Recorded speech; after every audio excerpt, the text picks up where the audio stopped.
Ang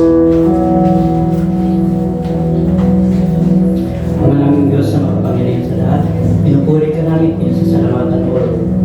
Maraming salamat Panginoon sa umagang ito at nararating po kami sa aming bahay sa bahan o Lord. Alam namin Panginoon na ikaw ang nag-iingat sa bawat isa sa amin.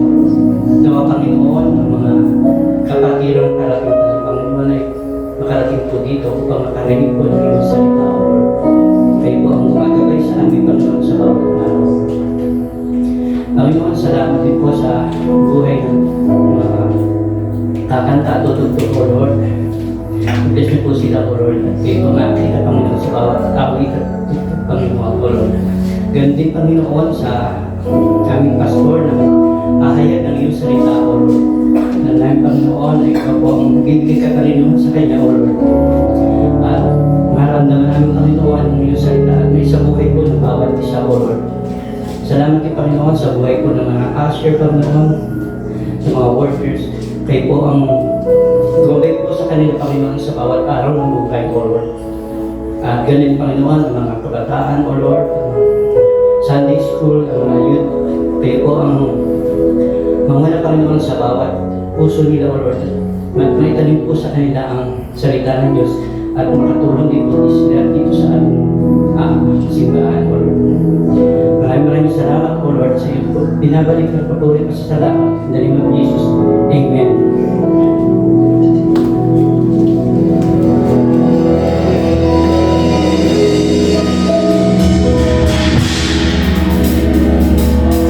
Isa po mapagpalang umaga sa ating lahat. Batiin po natin ang ating mga katabi.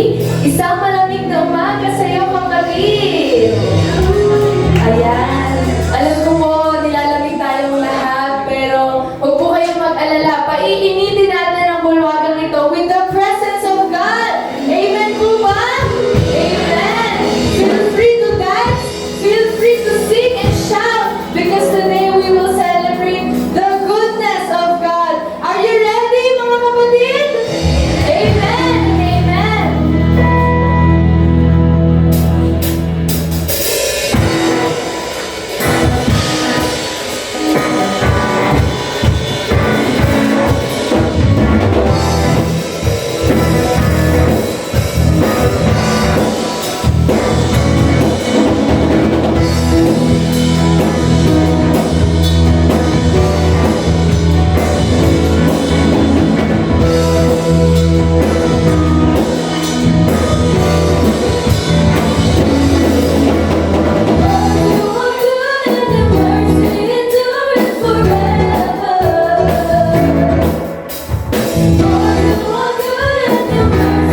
You are truly good, O God.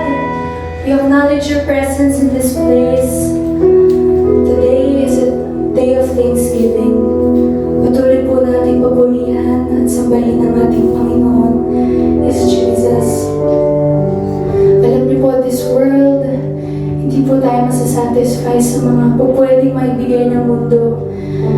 Hindi tayo deserving sa kahit ano.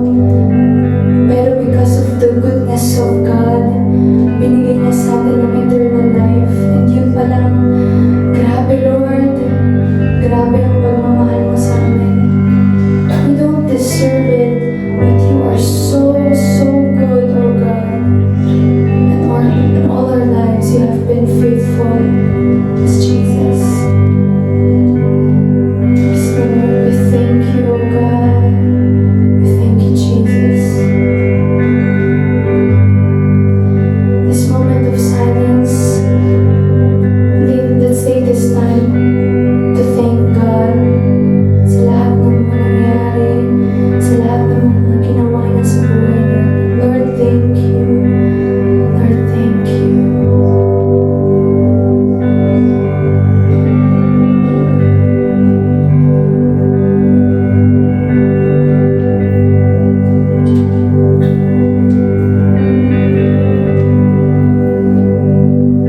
I love you, Lord, for your mercy never fails me, and all my days I've been held in your hands. From the moment that I wake up until I lay my head, oh, I will sing of the goodness of God.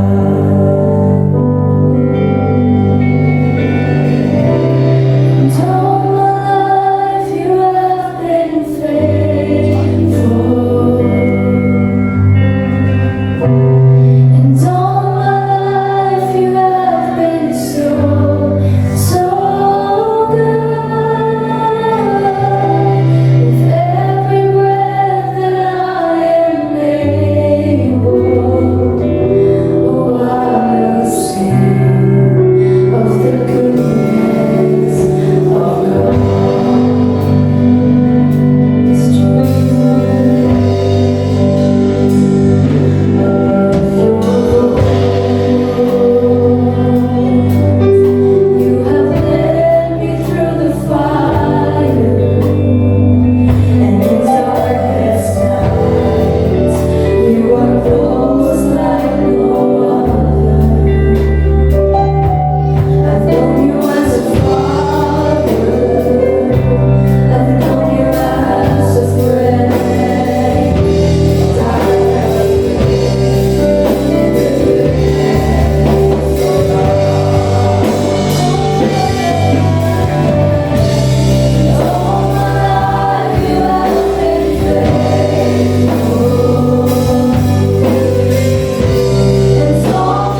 Itaas po natin ang ating mga kamay.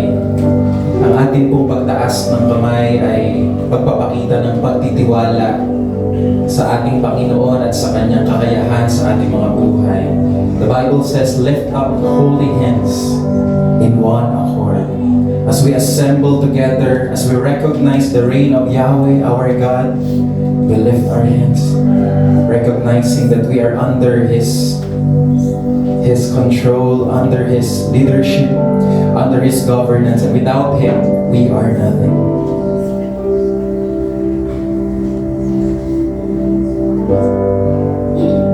Hallelujah. Napakabuti mo, Panginoon. Let us sing the song, Kay Buti-Buti Mo, Panginoon. Thank you, Jesus. Kay buti-buti mo, Panginoon, sa lahat ng oras, sa bawat araw, ika'y laging tapat kong magmahal. Ang iyong kaawa ay magpasawalang hanggan. Minsan pa, kay buti-buti mo, kay buti-buti mo, Panginoon, sa lahat ng oras, sa bawat araw, ika'y laging tapat kong magmahal. Ang iyong kaawa ay magpasawalang hanggan.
Hallelujah.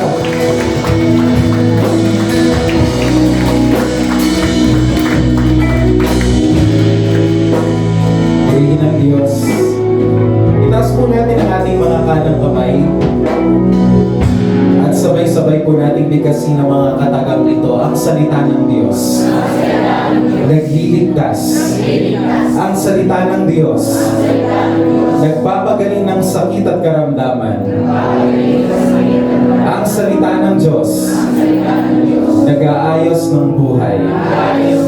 Ang salita ng Diyos. Nagbibigay ng pag-asa.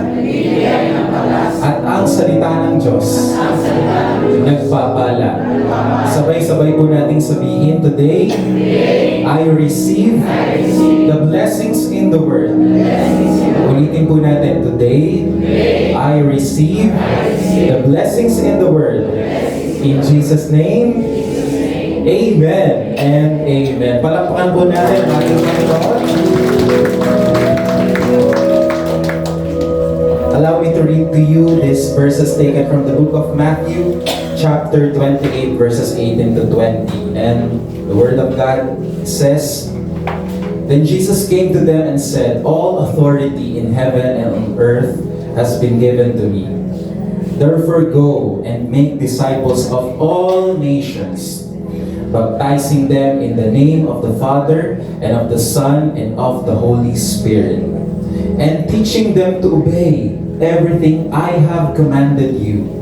And surely I am with you always to the very end of the age. Allow me to read in Tagalog. Lumapit si Jesus at sinabi sa kanila, Ibinigay na sa akin ang lahat ng kapangyarihan sa langit at sa lupa. Kaya't habang kayo'y humahayo, gawin ninyong alagad ko ang mga tao sa lahat ng bansa. Bautismuhan ninyo sila sa pangalan ng Ama at ng Anak at ng Espiritu Santo. Turuan ninyo silang sumunod sa lahat ng iniuutos ko sa inyo. Tandaan ninyo, ako'y laging kasama ninyo hanggang sa katapusan ng panahon. Ito po ang salita ng Diyos. Tayo pong lahat ay magsitungo. At atin pong pasalamatan ang katotohanan na kasama natin ang Diyos. At kailanman hindi tayo iiwan. Sinabi niya sa kanyang salita, walang anumang puwersa ang pwedeng umagaw sa atin sa kanyang mga kamay. At sinabi niya rin sa kanyang mga salita na ang ating mga pangalan ay nakatatak, nakaukit sa kanyang mga palad. Sinabi rin ng salita ng Panginoon, malilimutan ba ng isang ina ang kanyang anak? Sa ganoong paraan, ang ating Ama ay hindi rin tayo makakalimutan. Maaring tayo ay nakakalimot, maaring tayo ay may pagpalya, maaring tayo sa maraming pagkakataon na hindi nagiging tapat, subalit siya na ating Ama at makapangyarihan sa lahat ay nananatiling tapat sa atin. Ito ay isang bagay na dapat nating ipagpasalamat. Panginoon, maraming salamat po sapagkat dahil sa iyong katapatan kami pong lahat ay narito at nakatindig.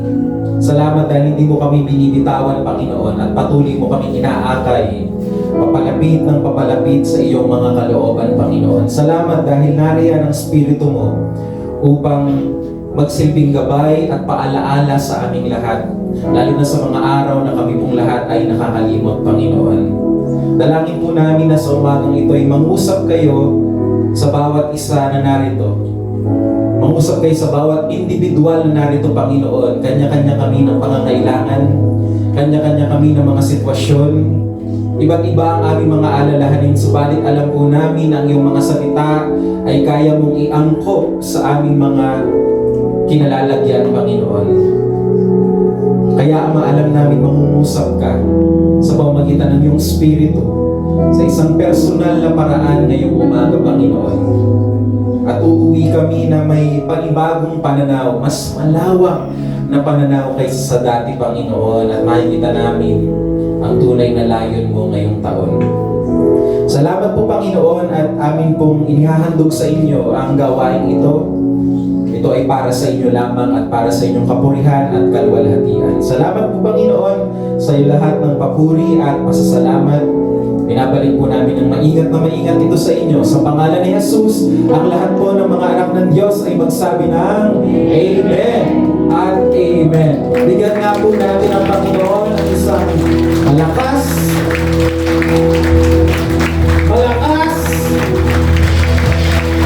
yan na po ba ang pinakamalakas?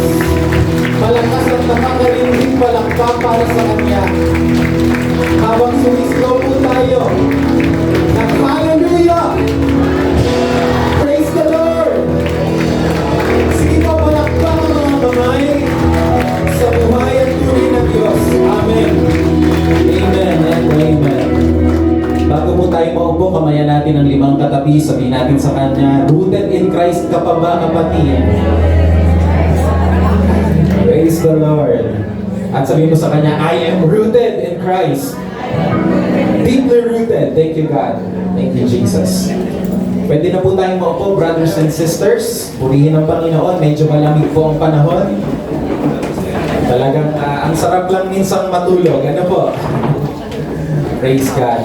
Natutuwa po ako sapagkat may mga kapatid tayo mula sa mga malalayong HPM na kasama natin ngayong umaga, at of course, mga dati nating kapatiran na nagbabalik sa Tagaytay. Welcome back po sa ating gawain. Palakpakan po natin ang ating mga kapatiran natin. Ang mensahe po na aking ibibigay ngayong umaga ay isang reminder. Pakisabi nga po, reminder. Ito po ay reminder dahil ang bagay na ito, bagaman alam na natin, ay madalas po nating nakakalimutan.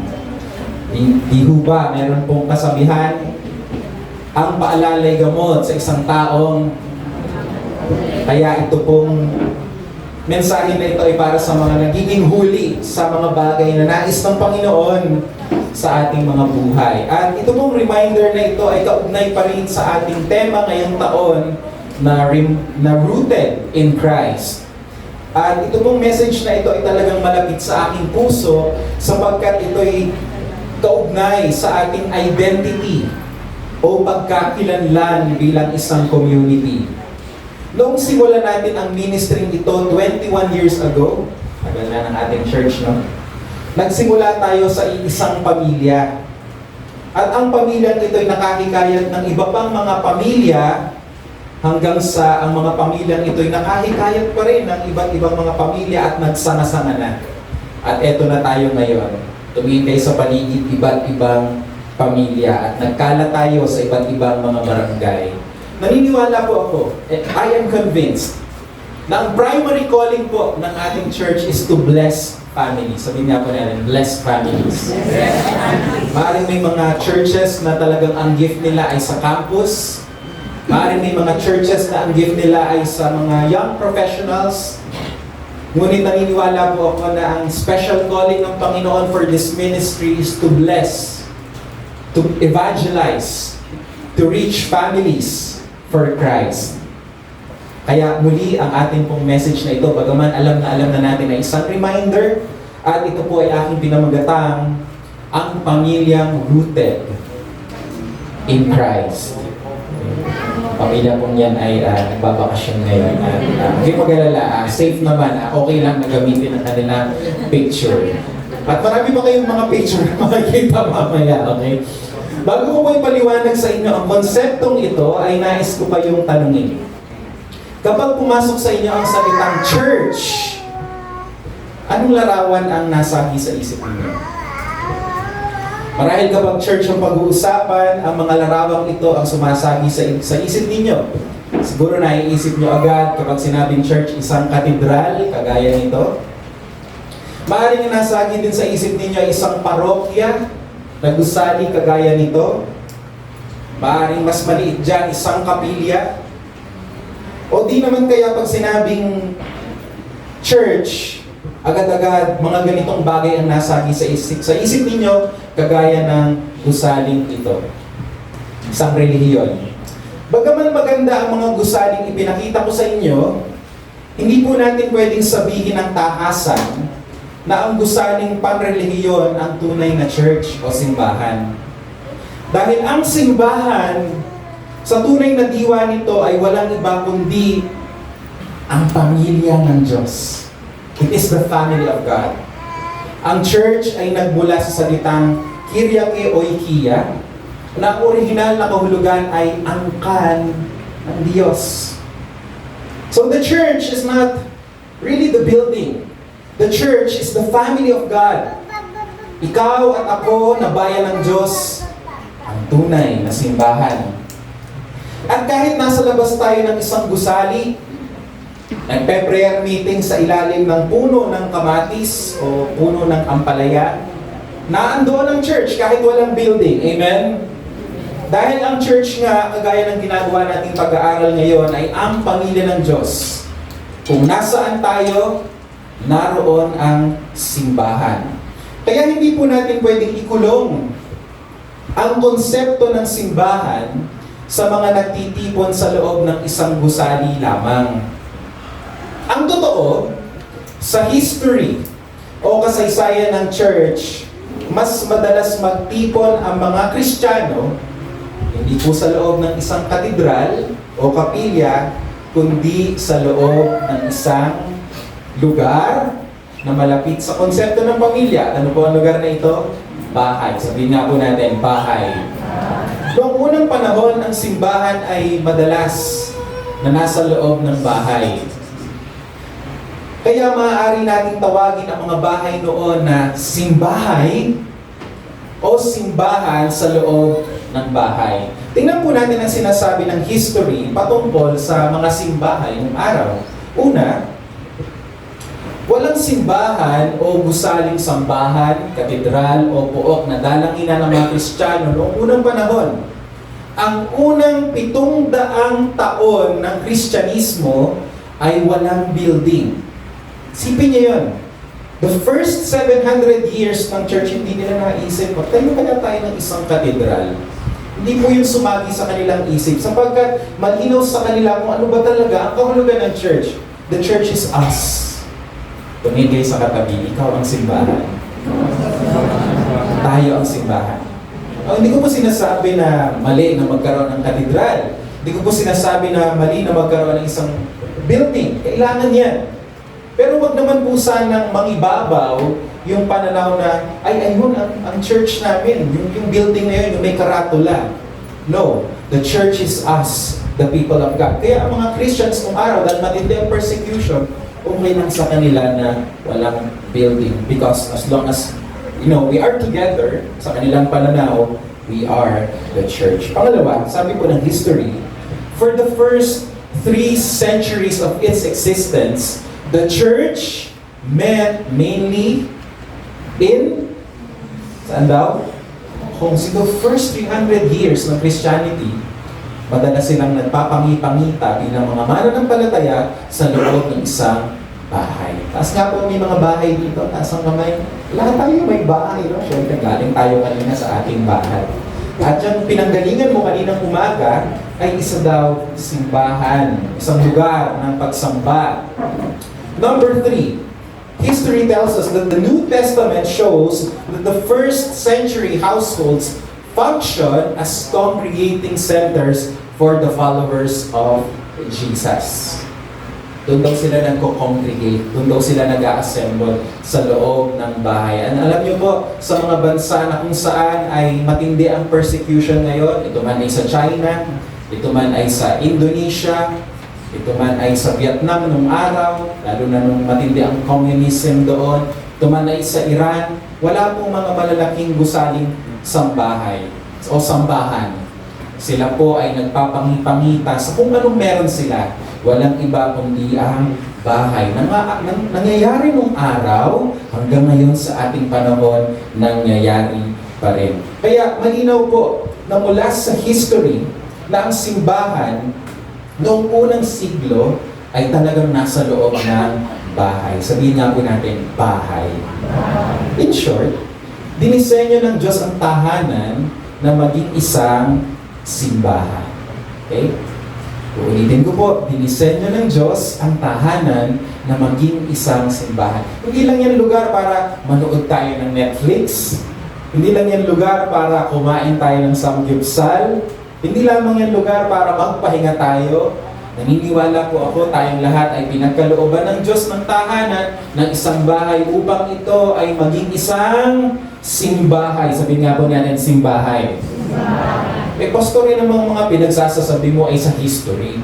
Gusto ko, para ma-convince mo ako, nasa Bible. Nabanggit ba yan sa Bible? Ano po sa tingin ninyo? Nasusulat ba ang simbahay? Nasusulat ba? Nasusulat. Sabihin nga natin, nasusulat. Kaya babasahin natin ang Gawa chapter 2, verse 1 to 2. Ito po ang birthday ng church. Tingnan po natin kung saan isinilang ang church. Ito po yung araw na kung saan bumaba ang Holy Spirit to form the church. At sabi po dyan sa mga verses na yan, pagdating ng araw ng Pentecostes, nagtipon silang lahat sa isang mall. Yun po ba ang sinabi? Saan daw sila nagtipon? Nagtipon sila sa isang hotel. Nagtipon sila sa isang katedral. Yun po ba ang sabi? Saan daw sila nagtipon? Sa isang? Habang nagtitipon sila, bigla na lang sila nakarinig ng ugong mula sa langit na katulad ng malakas na hangin at puro ugong na lang ang kanilang narinig sa saan? Sa bahay na kanilang pinagtitipunan. Sabihin nga po natin, bahay.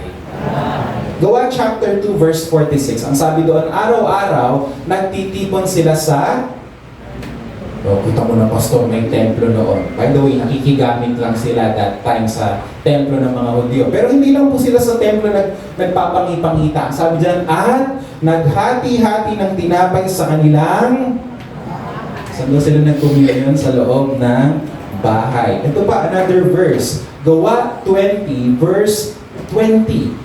Alam din ninyo na wala akong inilihim sa inyo sa aking pagtuturo tungkol sa mga bagay na para sa inyong ikabubuti na itinuturo ko sa publiko, kagaya po ng ginagawa ko, at sa bahay. So meron doon pagtuturo ng salita ng Diyos sa maramihan, sa publiko, pero in-emphasize din na meron ding pagtitipon at pag-aaral ng salita ng Diyos, pangangaral ng Word of God sa mga bahay. Romans chapter 16 verse 5. Ang sabi po dito, ikumusta rin ninyo ako sa mga mananampalatayang nagtitipon sa kanilang saan daw nagpapangipangita ang mga Kristiyano sa Roma? Sa loob ng tahanan. May mga mananampalataya raw sa Roma na nagtitipon. Wala silang gusali, sila'y nagpapangipangita sa loob ng isang bahay. Unang Korinto 16 verse 19, ganina nasa Roma tayo. Dami na natin pinanggalingan, Jerusalem, Rome. Ngayon naman punta tayo sa Corinth. Tingnan po natin yung Korinto. Dito po sa unang Korinto 16 verse 19. Ang sabi, kinukumusta kayo ng mga mananampalataya sa lalawigan ng Asya. Kinukumusta rin kayo ni na Aquila at Priscilla, mag-asawa po yan, at ng mga mananampalatayang nagtitipon sa kanilang. Dahil pareho kayong nasa Panginoon, kaninong bahay daw nagtitipon ng mga mananampalataya sa Korinto? Sa bahay ni na Brother Aki at Sister Priscilla. Kaya kung may bahay ka, kapatid, may mission ka. Narinig niyo yung sinabi ko? Pag may bahay ka, may mission ka. Dahil yung bahay mo ay gagamitin ng Panginoon para maging isang simbahan. Colossians chapter 4, verse 15. Palo naman tayo sa bayan ng Colosas. Ang sabi dito, ikumusta niyo ako sa mga kapatid sa Laodicea, ganoon din, sa Laodicea pala ito, ganoon din kay Nympha at sa mga mananampalataya na nagtitipon sa kaninong bahay daw sila nagtitipon?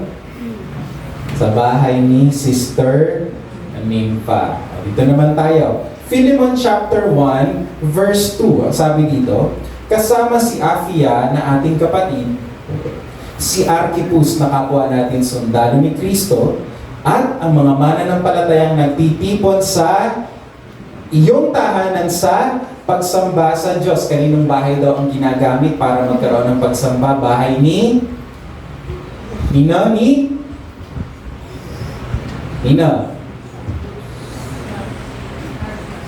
Kanina? Kay Apphia? Sure kayo? Sinong kausap dyan ni Pablo? Si Philemon, kasi sinulat niya yung verse na yan kay Philemon. Okay, so sabi, sa iyong tahanan, referring to Philemon. Kaya sa bahay ni Brother Philemon ay may pagsamba nung araw. So as you can see, sa mga verses na yan, pinapakita po na talagang dinisenyo ng Diyos ang tahanan na maging isang bahay sa bahay. Kaya mga kapatid, hindi sapat ang simba tuwing Sunday lang. Maganda ang pagsisimba tuwing araw ng linggo. Maganda po itong ginagawa natin. Pero hindi ito sapat. Sabi mo sa katabi mo, hindi ito sapat. So ano dapat natin gawin? Tipunin natin ang ating buong pamilya. Gawin nating altar ang ating tahanan. Gawin nating simbahay ang ating bahay. Sa mga magulang po at mga kapatid na narito, kailan kayo nagtipon-tipon bilang isang pamilya para mag-aral ng salita ng Diyos? Kailan kayo huling nagpunta sa mall? Kailan kayo huling namasyal? Siguro this week namasyal kayo, ano? Pero meron pong isang napakahalagang tanong na kailangan nating sagutin. Kailan ba talaga tayo nagtipon at i-disciple natin ang isa't isa sa loob ng ating bahay? This year is the year of being rooted in Christ. Gusto ng Panginoon ang ating mga families maging rooted kay Christ. Maaring busy po tayo sa napakaraming bagay, pero huwag po natin kakalimutan ang main ingredient ng ating faith, which is recognizing Christ sa loob po ng ating mga tahanan. Amen? Sa nga malakas na amen dyan. Konting kwento, noong pong taong 2019, ay pinalad po akong makabisita sa bansang kinatatakutan ng marami ngayon, ang bansang North Korea, na kilala po sa kanilang mga missiles. At naalala ko ang sabi ni Pangulong Duterte noon ay nakakatakot daw itong bansang ito dahil baka pag nag-testing ng missile, alam mo yun, maligaw sa Pilipinas pumatak. Kasi malapit lang yan taas lang ng Pilipinas. Okay? Yan po yung bansa na kapag bumisita ka, bawal magdala ng Bible. Yung mga Bible apps mo sa phone, i-delete mo bago ka pumunta. Kasi kapag ka-chinek nila ang phone mo sa airport at nakita may Bible app, ikukulong ka nila. Ganyan po sila kahigpit. In short, illegal po sa bansang ito ang mangaral ng salita ng Diyos. Sabi po ng isang source tungkol sa North Korea, Christians in North Korea live under unimaginable horrors and tyranny. Worshipping in public, or if caught in private, brings systematic torture. Pag daw nahuli ka na sumasamba sa Diyos, ito torture ka. Imprisonment and at times, death. Carrying a Bible or speaking to others about Jesus Christ can bring a cruel death. Kasi po, walang official religion ang bansang North Korea. Ang kanila pong filosofiya ay atheism. Hindi sila naniniwala sa Diyos. So pwede ka daw parusahan ng karumal-dumal na kamatayan kung ikaw ay kakikitaan ng Biblia o di kaya ay nagbabahagi ng salita ng Diyos sa iba. Kaya sa North Korea, wala po tayong makikitang simbahan. Yes, meron pong 4 na churches doon. 4 lang. Pero yung pong 4 na churches na iyon, gusaling sambahan, lumilitaw po na palabas lang ng kanilang dictatorship, ng kanilang pamahalaan, para ipakita sa buong mundo na may freedom of religion doon. Gimmick lang, front lang. Pero ang totoo, bawal ang religion. Bawal ang Christianity sa North Korea at yan po ang umiiral na policy. Ngunit isang bagay po ang hindi alam ng pamahalaan. Lumalago ang church sa North Korea. Pwede ba tayo magsabi ng praise the Lord? Praise the Lord. Hindi nila to alam. Why? Kasi meron pong underground church sa North Korea na nagtitipon ng palihim. At naalala ko nung ako po ay pumunta sa Indonesia last year for an Asian conference. Nakausap ko yung isang Koreano. Sabi ko sa kanya, kumusta po ang North Korea? And this pastor told me hintayin natin. Something big is about to happen. Revival is happening in North Korea right now. Dumadami ang mga Christian. Sabi ko, paano po nila ginagawa yun? Saan sila nagtitipon? Ang sagot po sa akin ng pastor, sa loob ng bahay. Wow, palapakan nga natin ang Panginoon. Amen? Eh bakit kaya sa bahay? Bakit kaya sila sa bahay nagpapangi-pangita? Kasi nga, bawal basta-basta magtayo ng kapilya sa North Korea. At ito pong book na ito na nabasa ko, gusto ko pong i-share sa inyo. Sabi ng book na Principles from the Underground Church in North Korea. Sa page 20 po ng book na ito, ang sabi, home dwellings and other secret places are sometimes the only best option for North Korean believers because of the secrecy requirements. They not only risk their own lives, but also the lives of 3 generations of their family. Sa bahay na lang daw sila nagpe-prayer meeting, talagang pasikreto. Siguro pag may dumadaan na tao at narinig na, may yabag ng paa, talagang tago nila ang mga Biblia sa ilalim ng carpet. Baka po ganun ang nangyayari. Talagang palihim, kasi pag nahuli sila, hindi lang sila ang paparusahan. Hanggang apo nila, 3 generations, hanggang kaapu-apuhan ay damay. Lalagay po sila sa mga labor camps, pahihirapan doon hanggang sa sila ay mamatay. Kaya ang sabi po ng isang news article, aakalain mo daw na walang church sa North Korea kasi wala doong mega church kagaya sa South. Sa South Korea kasi daming mega churches. Teka, baka hindi tayo nagkakaintindihan. Alam niyo po ba na may 2 Korea? Aware ba kayo? Nakaw! Siguro pag sinabing Korea, naiisip nyo agad K-pop. Siguro pag sinabing Korea, naiisip nyo agad ano? Blackpink, right?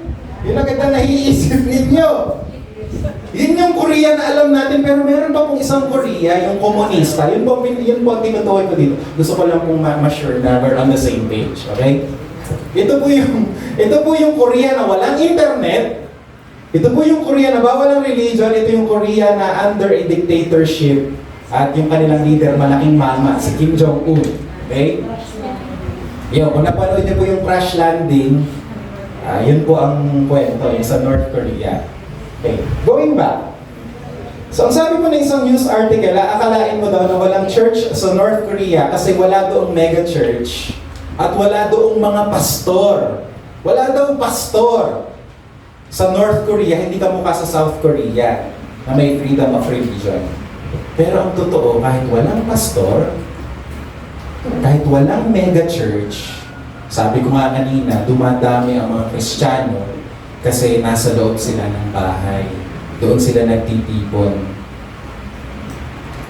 Yung mga pamilya nagtitipon-tipon, nagpe-pray, nagbabasa ng Bible, ginagawa nila ng tahimik at maingat. Siguro pag pumapalakpak sila, palakpak tayo. Kakabog-kabog ang dibdib. Kasi baka i-chismis ng kapitbahay sa sundalo na may prayer meeting sa bahay ngayon. Mga kapatid, kahit na po anong gawin ng kaaway, napigilan ang simbahan sa paglago, ito ay patuloy na lalago, walang makakapigil. At kahit walang simbahan, patuloy na lalago ang church. Amen? Itong pandemic lang. Ano po nangyari nitong pandemic? Hindi ho ba nitong pandemic, pinagbawalan din ng simbahan. Kahit dito sa Pilipinas, nagsara lahat ng church buildings. Dahil nga may COVID, bawal muna ang pampublikong misa, bawal muna ang pananambahan. At maraming nalungkot. Tayong lahat ay nalungkot. Dahil maraming simbahan ang pansamantalang napasara dahil sa kumakalat na virus. Pero itong tanong ko po sa inyo mga kapatid, napatid po ba ang Christianity?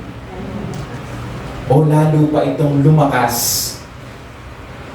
Napatid po ba ang buhay ng simbahan? Hindi, lalo pa itong nagpatuloy. Maaring nag-close ang maraming church buildings, pero nagpatuloy ang gawain. Lumipat lang ng venue. Mula sa building, lumipat sa bahay. Ang tahanan ay naging simbahan, ang bahay ay naging simbahan. By the way, picture po yan ng family namin. Kami ay nagpe-prayer meeting. Yan po yung mga panahon na ang pwede lang yatang lumabas sa amin ay si Ate Tidang dahil siya lang ang merong pass. Ano tawag doon? Q-pass. Quarantine pass. Pero linggo-linggo talagang kami ay umiiyak din ng isang pamilya, nagkikwento ng mga pinagdadaanan namin. Nag-aaral kami ng Word of God together, sumasamba kami sa Panginoon, nag-a-anointing oil pa nga kami. At naalala ko nun talagang dati pag nag-anointing oil, daming-dami naman parang pinapaliguan ka na. Naalala nyo ba yun? Ginagawa natin yun before.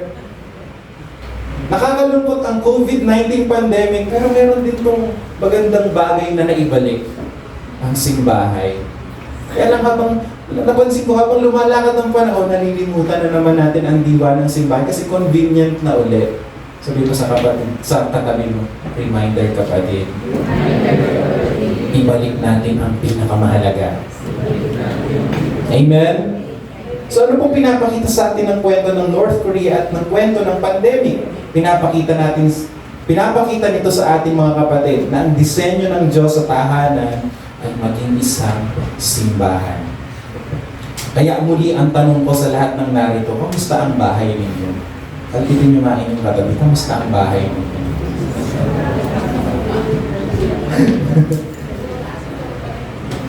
Doesn't matter kung ikaw ay nakatira sa kubo, it doesn't matter kung ikaw ay nakatira sa bungalow, it doesn't matter kung umuupa ka lang.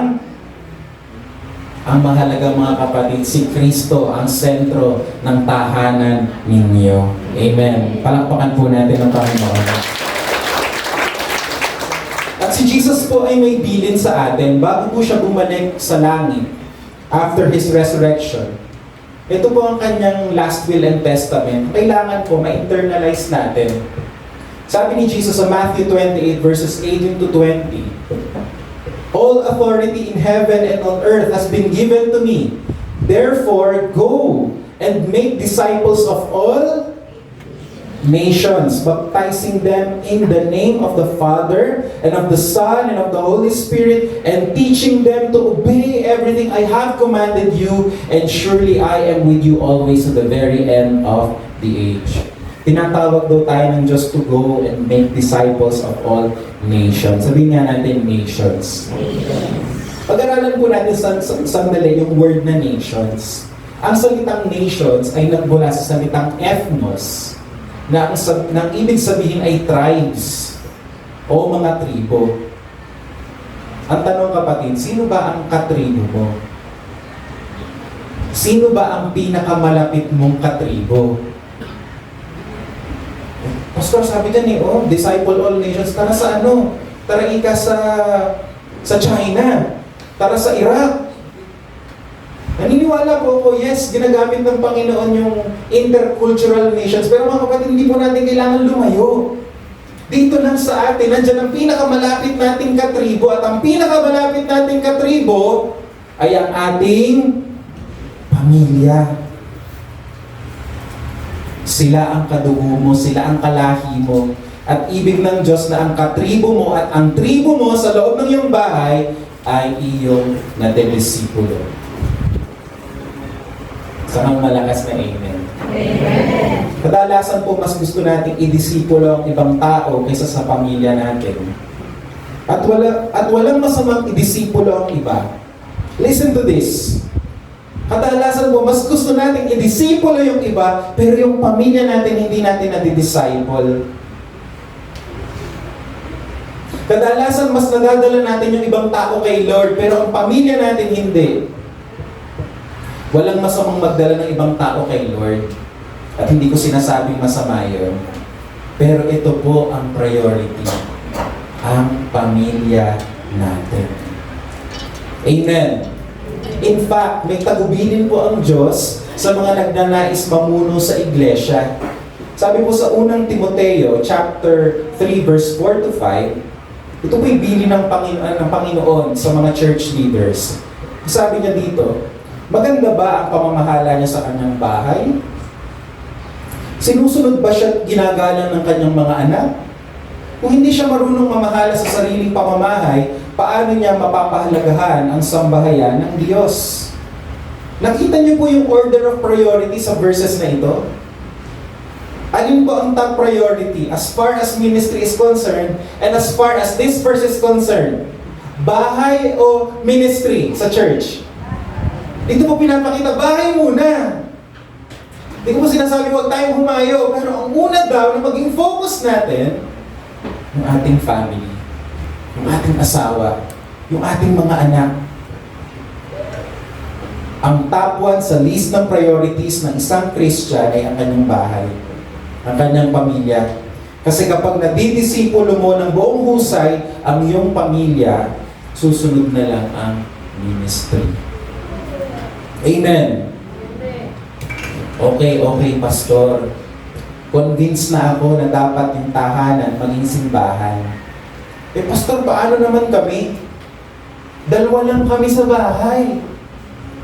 Kami lang mag-ina. Aalog-alog lang kami. Okay lang ba yun? Tingnan po natin ang sabi ni Jesus.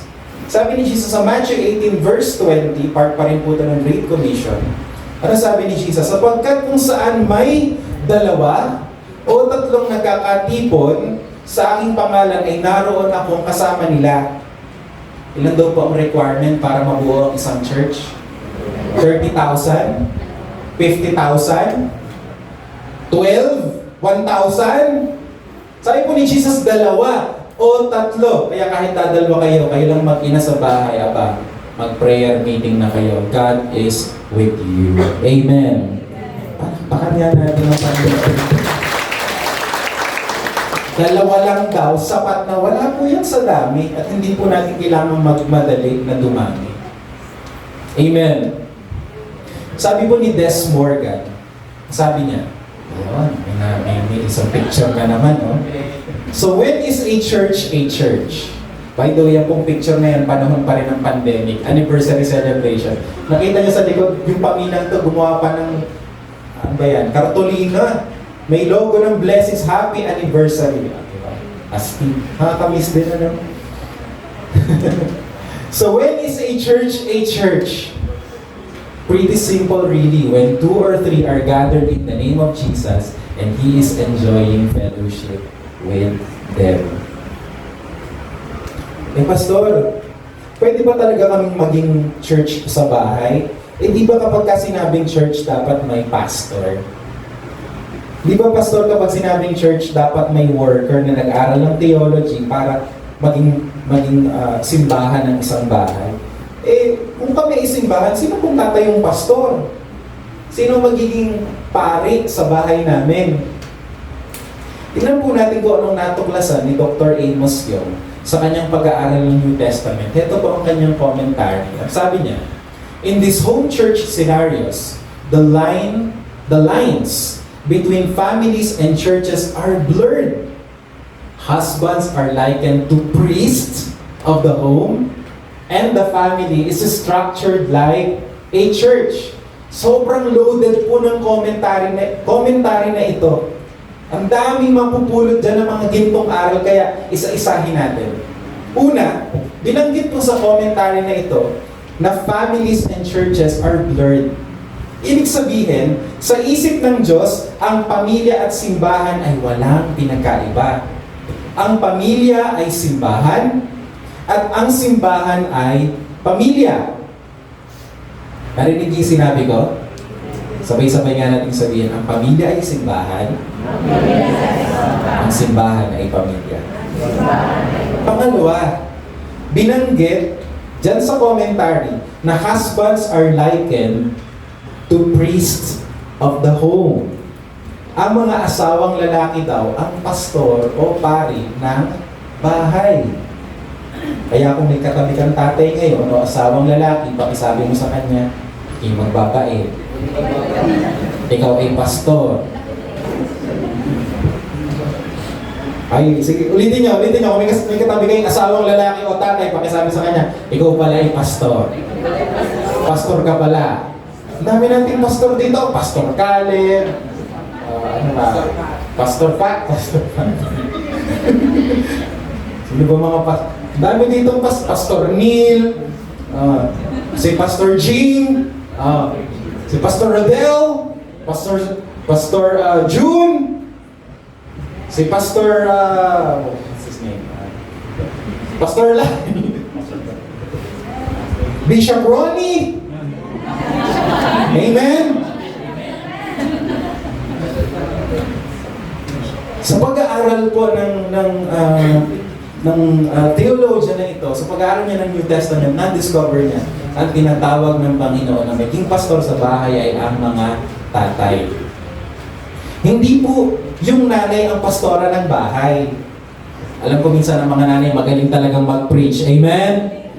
Magaling mag-preach ng mga nanay. Gabi ka na naman umuwi. Jeremiah 29. Magaling mag-tongues. Yes, magagaling talaga mag-preach ng nanay, pero ang tatay talaga ang dapat tumatayong pastor ng bahay. Amen? Yan ang disenyo ng Diyos. Maliban na lang siguro kung talagang wala si tatay o iba ang setup ng family ninyo. We understand that some come from families na wala ng tatay o because single parent. Yun siguro pwedeng yung nanay na ang magte-take over. But still, sinasabi po ng Word of God na talagang iba ang responsibility ng tatay. Siya po ang pastor ng tahanan. Kung nasaan ang tatay, naandun din ang bahay. Amen? Kung ano ang direksyon ni tatay, doon din pupunta ang tahanan. Amen? Kaya, kung si tatay nagpapakainit kay Lord, kung si tatay talagang nagbabasa ng Word of God, at talagang priority ang Panginoong Jesus, alam ko ang kanyang mga anak ay susunod rin, ang kanyang asawa ay susunod rin, at ang pagpapalat, pabor ng Diyos ay susunod rin sa bahay na iyon. Amen. Pangatlo po, nabanggit din sa commentary na ito, the family is structured like a church. Ibig sabihin, ang tatay nga ang pastor, at yung mga anak niya, ang church members niya. The family is structured like a church. Eh, di ba sa Pilipinas, and most Asian countries, talagang ang family is the head of the home. So yun daw structure nung bahay, yun na rin ang structure ng church. So kung ang tatay ang puno ng isang bahay, hindi siya ang senior pastor ng kanyang bahay.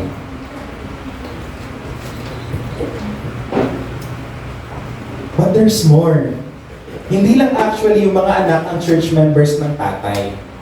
Meron pang iba.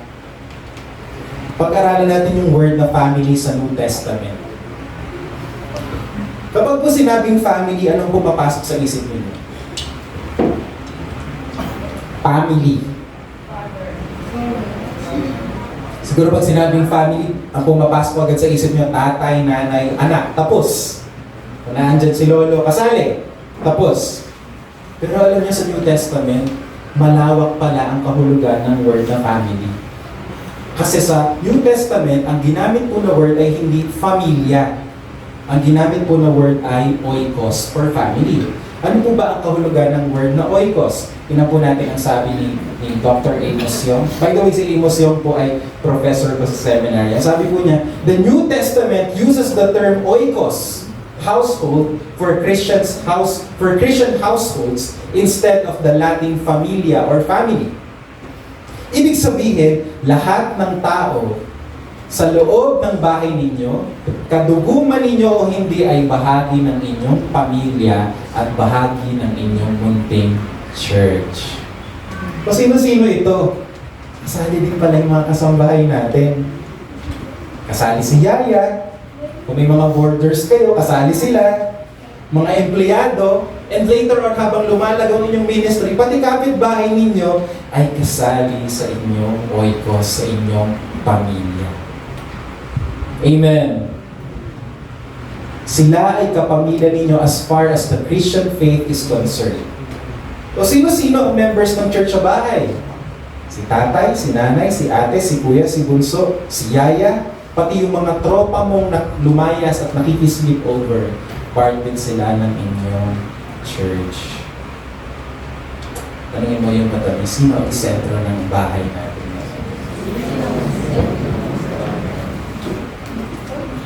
Napakaganda po ng isang artikulo na pinamagatan na Home Church na isinulat po ng mga Christian sa Russia. Sabi po ng mga Russian Christians, we believe that the blessing and well-being of the church to a great extent depends on the holy institution of the Of what? Of the home church, which consists of the members of the family. Minsan ang dami natin ginagawa sa church. Tara pastor concert, tara pastor camp, tara retreat, tara big events, tara conference.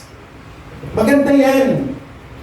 Pero dito po sinasabi ng mga Russian Christians na under persecution, nakita nila ang ikalalago doon ng isang church ay yung ang bahay ay maging simbahan. Dagdag pa nila, the duty of the home church includes the parents' holy and exemplary life before God, their children, and the surrounding world. Parents must raise their children in the word of truth. Together they must pray. Everybody say together. They must pray, sing spiritual songs, and read the Holy Scriptures. Amen. Ako na lang po babasa. Together with their children, they must attend the divine service. Amen. Ang mga magulang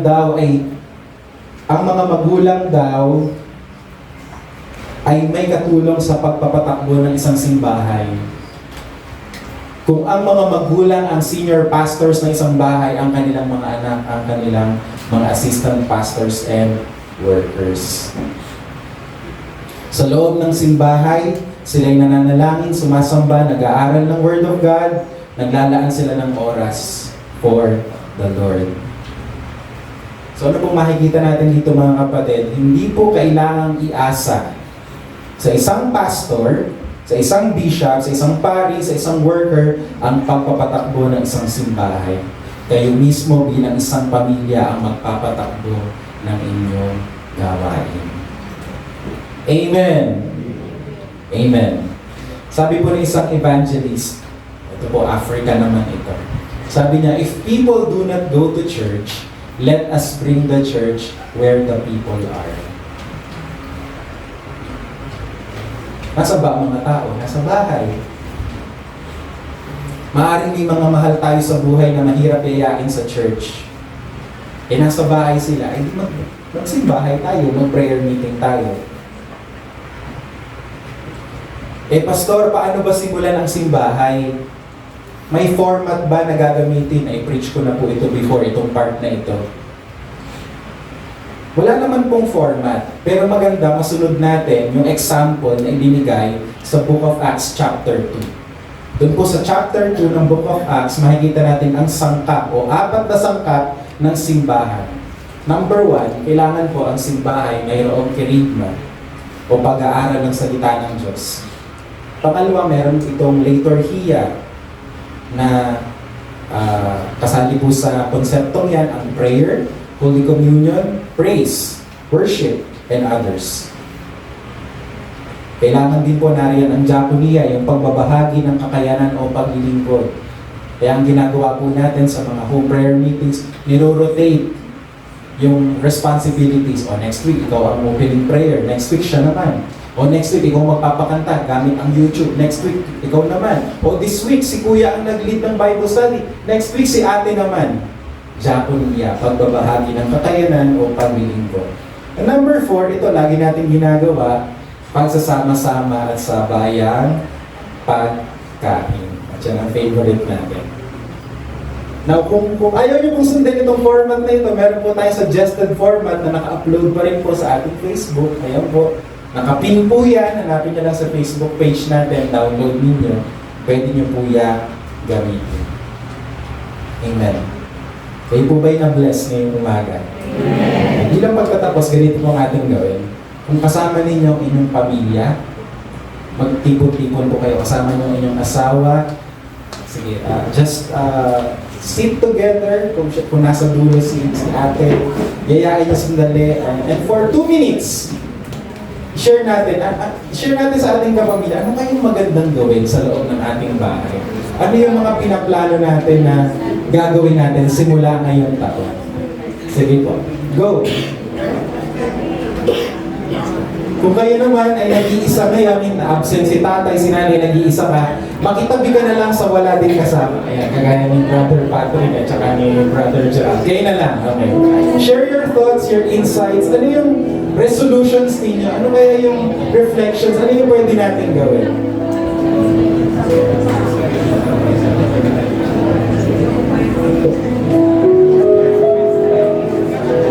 Pwede kayong mag-plan. O every Tuesday, mag-prayer meeting tayo. Ayan.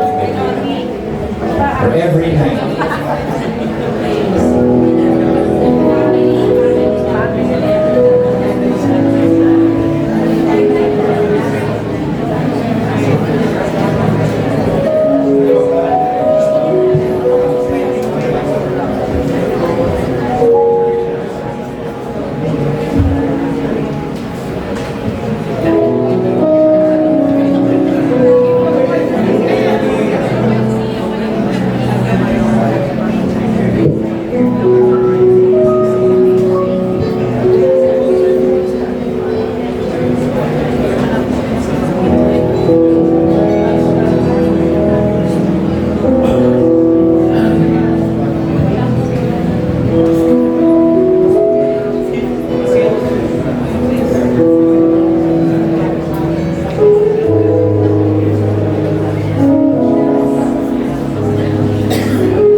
Sige po, 30 seconds.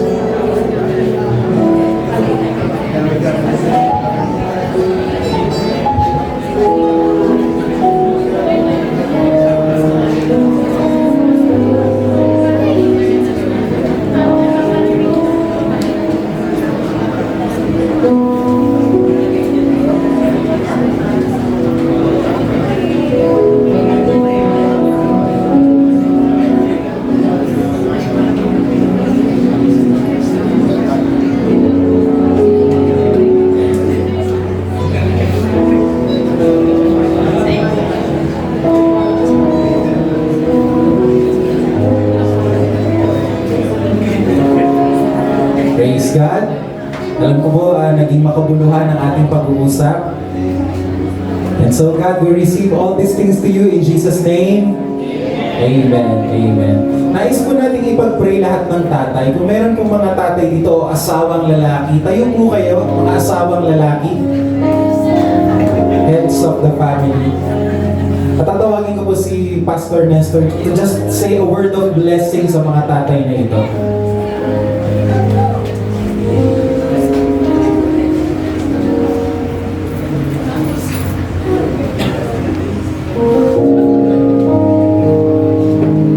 Okay.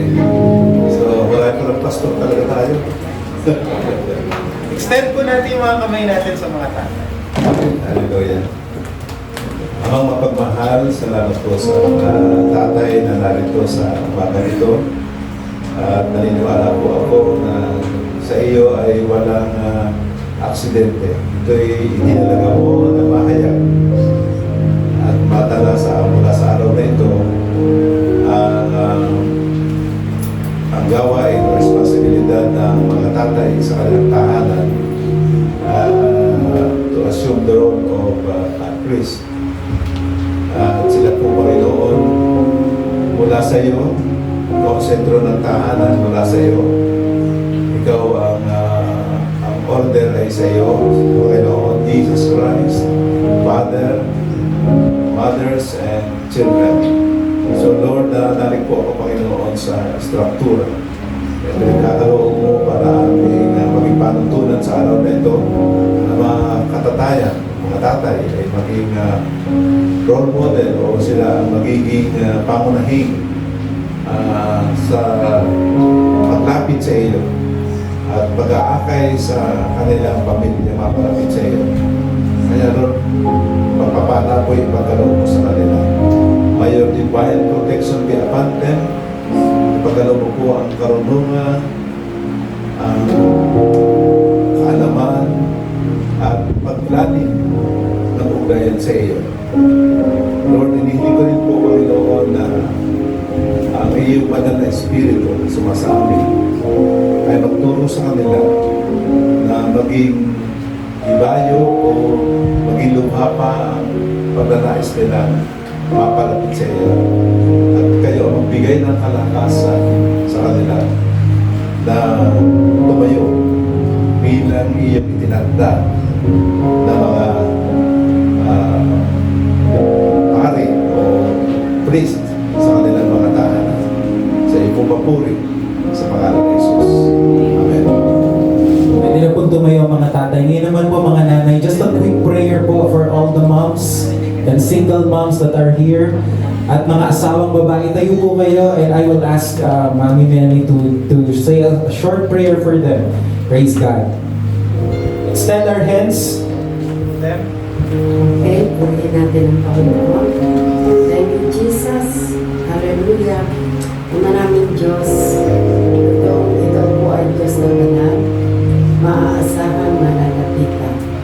By your grace, punuin po ninyo ng katalinuhan ng aming mga nanay at maging instrumento mo upang ang iyong banal na salita ay patuloy na mahalayan wherever they go. Maging pagpapala po ang mga kaninayan ito sa kanilang buong pamilya para maging sa kapitbahay. Samahan niyo po kami, Holy Spirit, na magkaroon kami ng ibayang sipan sa iyong banal na gawain upang lumawak ito at marami pang tao ang makakilala at magaranas ng kabutihan. Maraming salamat po Ama at ang papuri sa iyo. Thank you, Lord, for blessing these mothers. In Jesus' name we pray. Hindi na po mga nanay. Sabi po ng Word of God, believe in the Lord Jesus Christ, you and your family will be saved. Kung ikaw po ay kabataan, at yung pamilya mo ay hindi pa kumikilala sa Panginoon in a deeper way, yung nanay, tatay mo ay hindi pa dumadalo sa ganitong gawain, wala pang sabihin natin, malalim na pagkakilala kay Jesus, pero ang desire mo ay magganap sa buhay ninyo yung pinapag-aralan natin. If you are that person, I want you to stand also and we will pray for your family. Sige po, huwag po kayo mahiya.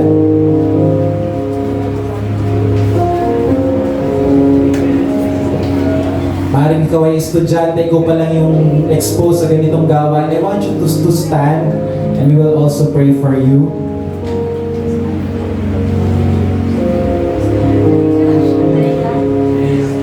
Huwag po kayo mahiya. Sige po. Praise God. Salamat po sa mga kabataan. Ito, palakpakan po natin sila. Thank you, Lord. God will honor your desire. Salamat po sa ating kapatid. Salamat kay Kuya. Praise God. Extend din po natin ang ating mga kamay sa kanila. Lord, these people represent families, Lord. At Lord, totoo kasi yung sinabi that if we will believe in the Lord Jesus Christ, our entire family will be saved. So Lord, I pray that their moms, their dads, their entire family will get to know you in a personal way. Magkakaroon po sila ng hunger, ng appetite for your word, O God. And Lord, yung pinapag-aralan namin, maaaring sa ngayon parang, Lord, paano ito mangyayari? Kaya ba itong mangyari? But Lord, we know, kapag ikaw ang gumawa ng paraan, all things are possible. Thank you, O God, for the grace that you are giving to them upang ma-reach out din nila ang kanilang mga pamilya, Panginoon. We speak your blessings to them. This is our prayer. In Jesus' name, Amen. Amen. Palakpakan po natin si Lord. Tayo po lahat ay tumayo for our communion service.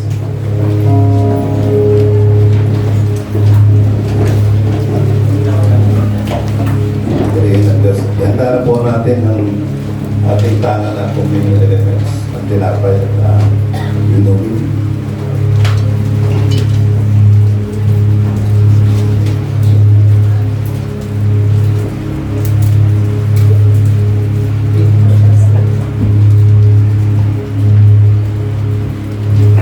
Hallelujah.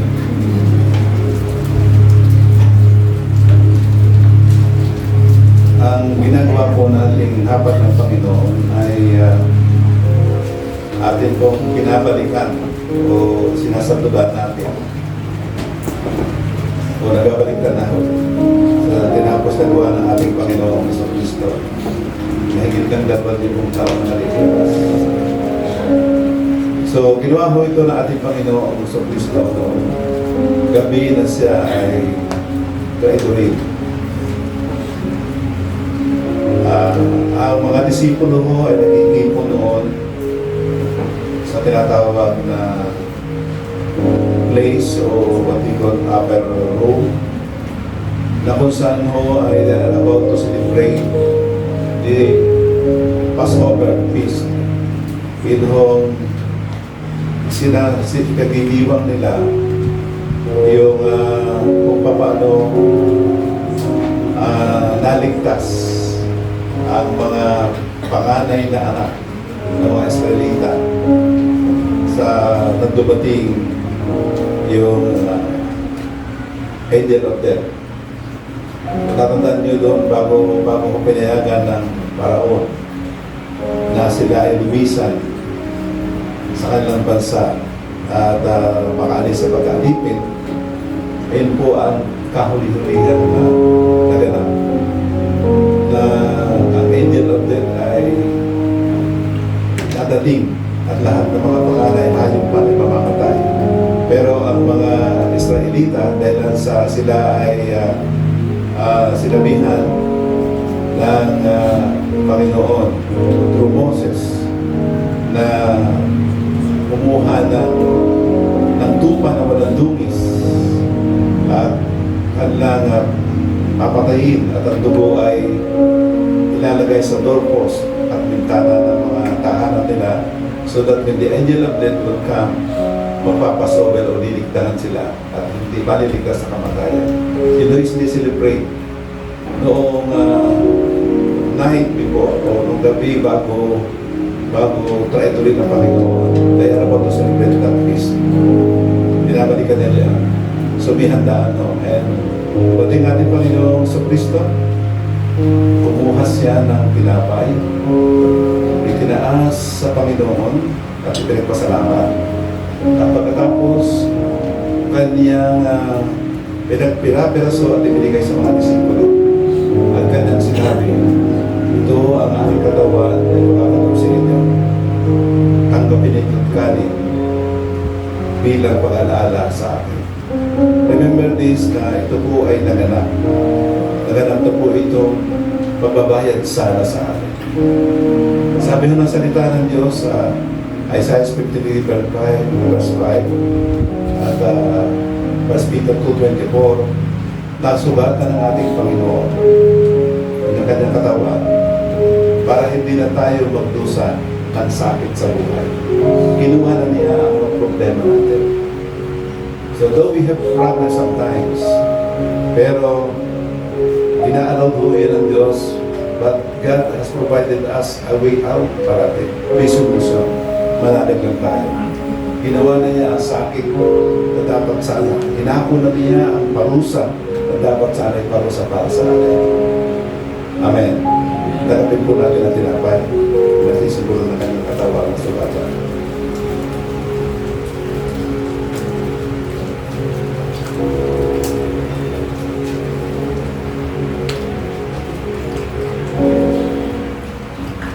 I declare that we are all healed. Pinagaling mo tayo ng ating Panginoon.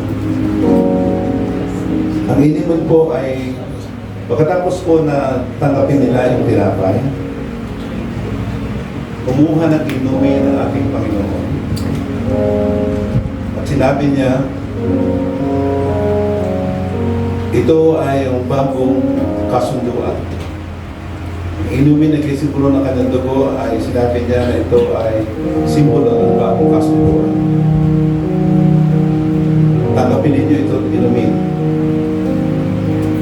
bilang kapatawaran ng kasalanan ng sanlibutan. Kaya ho yung aklat ng Exodus, kung walang pagbubuo ng dugo, walang kapatawaran ng kasalanan. ating mga kasalanan ay inabot ng Diyos ang parusa na dapat sana'y kamatayan para sa atin. Hindi naman tayo pwede sapagkat tayo naman ay mayroong kasalanan. Kailangan ang dugo ay innocent blood, yung walang kasalanan, bahid ng kasalanan.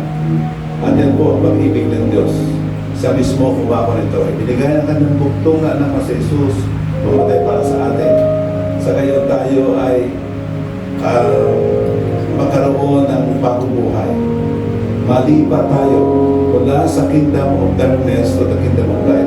Kaya tayo ngayon mananampalataya ay tayo ay tinawag ng Diyos na banal. At ang mga hahayuhan pa nating sambahayan at mga kapitbahay, kaibigan, ay tinatawag ng Biblia magiging pinabanal, magiging banal din. Kung tayo o sila ay sa magitan paggamit sa atin, ay maibabahagi natin ang salita ng Diyos. Ang ating mga pangalan po ay nakatala na sa aklat ng buhay. Dahil sa ating pananalig sa ating Panginoon sa Kristo, tinanggap natin siya bilang ating sariling Diyos, Panginoon at Tagapagligtas. Ang banal na Espiritu ay sumaatin. Amen. Tagapin po natin ang inuwi na nagsisimulong ka na. We are freely forgiven by the shed blood of the Lord Jesus Christ.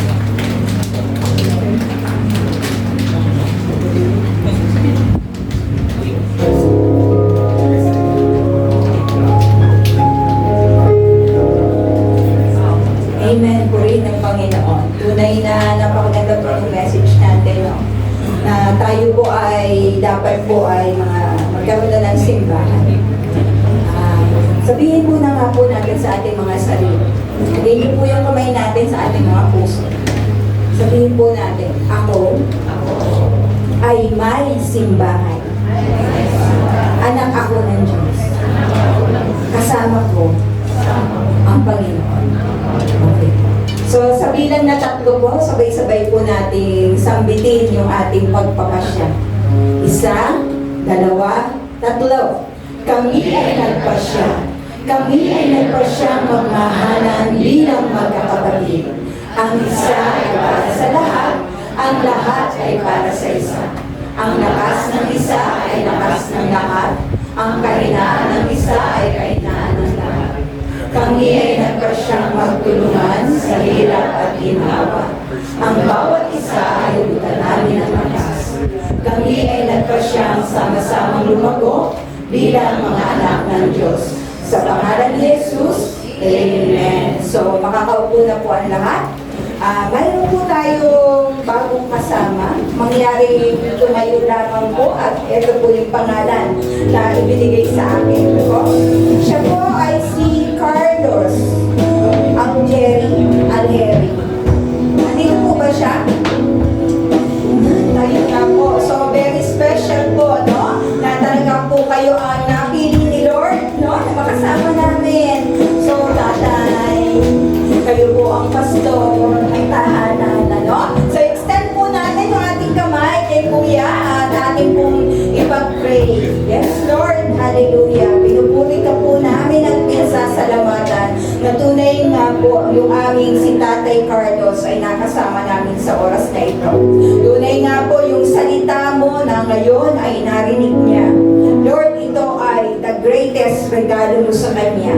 Na tunay nga po gamit ang buhay niya ay pagpapalain mo yung buong pamilya niya na sila ay makakarinig ng iyong salita at paliliwanagin mo ito gamit ang kanyang buhay, ang gamit ang kanyang pagkatao. Tunay nga po, Panginoon, anuman yung kailangan niya, anuman yung greatest desire niya sa oras na ito, naniniwala kami, Panginoon, ito ay ipagkakaloob mo sa kanya dahil ipinramis mo to, Lord, na tunay na ang mga anak mo na panghahawakan yung salita, lahat at mananampalataya sa iyo, Panginoon, ay tumutugon ka ng oo.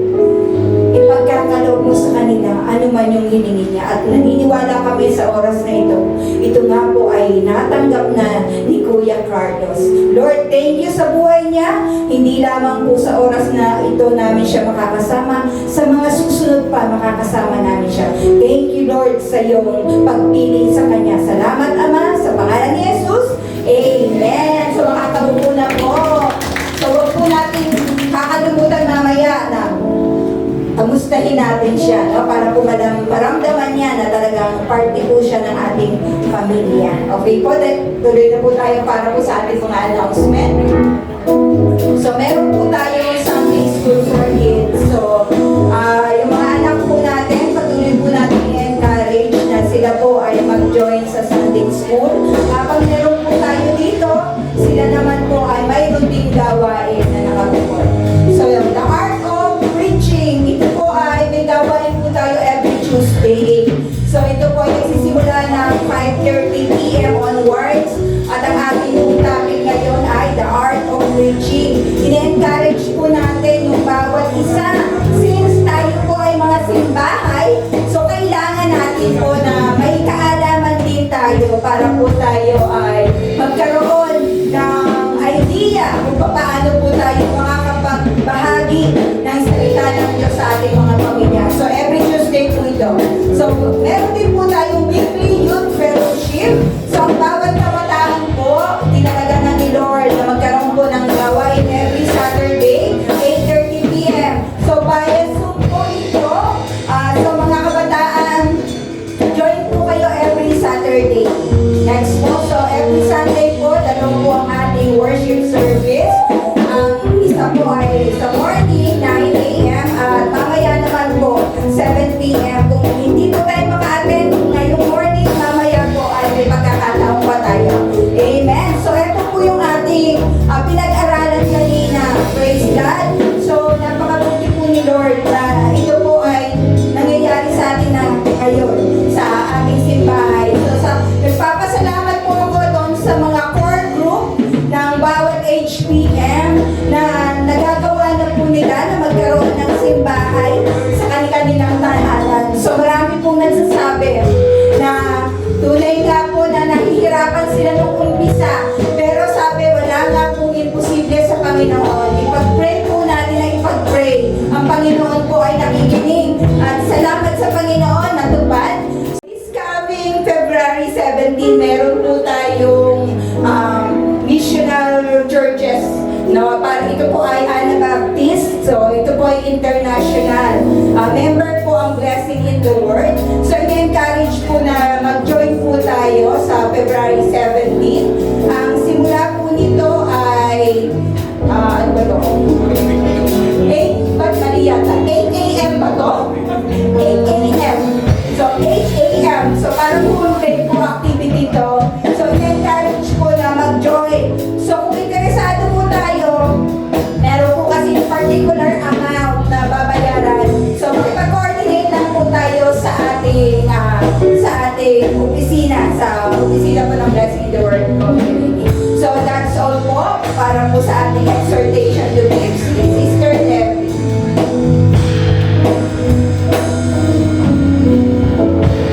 Amen. Isa nga pong blessing shout. Parang mahina. Tayo po idadako na sa pagbibigay.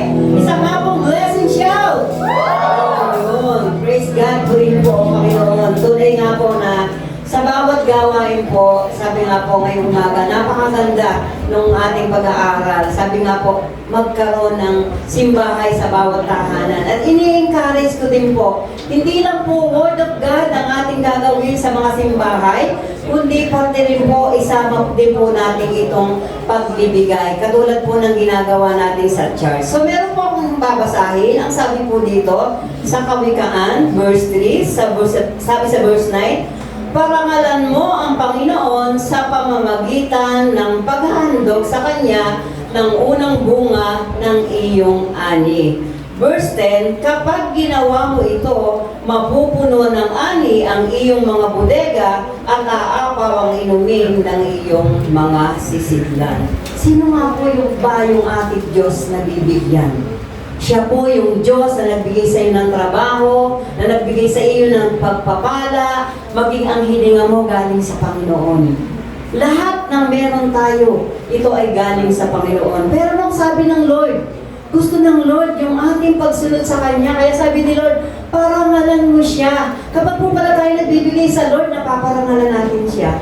Bakit? Nakikita ni Lord na ikaw ay sumusunod sa Kanya. Kung tutuusin, lagi ko po nung sinasabi, di naman kailangan ni Lord ng pera eh.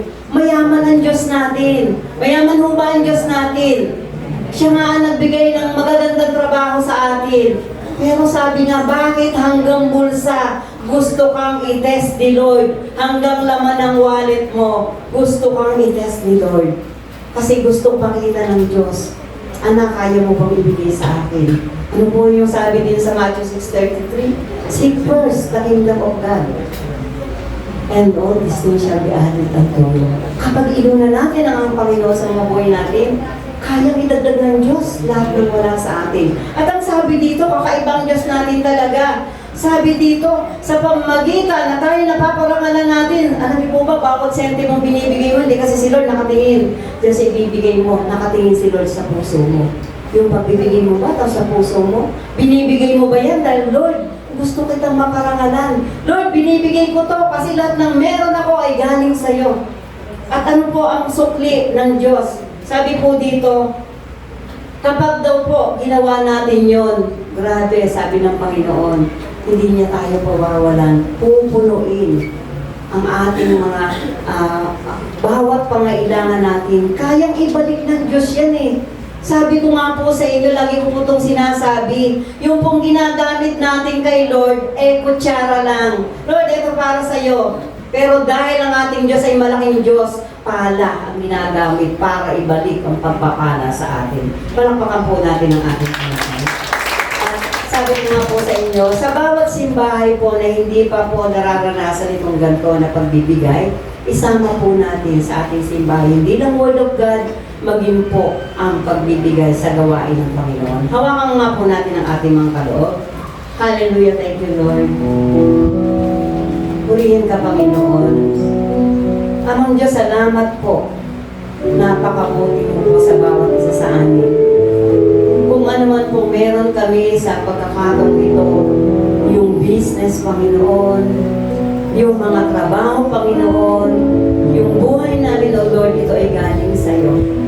Lord, ngayon pong oras na to, habang hawak ng kapatid ko, ang kanilang ipagkakalob sa iyo, Lord. Salamat, Panginoon, ito po ay binasbasan mo na. At ang basbas na ito, Panginoon, ay patuloy na magamit pa, Panginoon, upang maraming tahanan, Panginoon, ang maabot at makapagsimula sila ng simbahay. Lord, salamat po at muli po ay binabalik namin sa iyo ang lahat ng papurit pasasalamat sa pangalan ni Jesus. Amen. Amen.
the love of the Father, the grace of our Lord Jesus, the fellowship of the Spirit be with you all so you can remain rooted in Christ. This is our prayer in Jesus' name.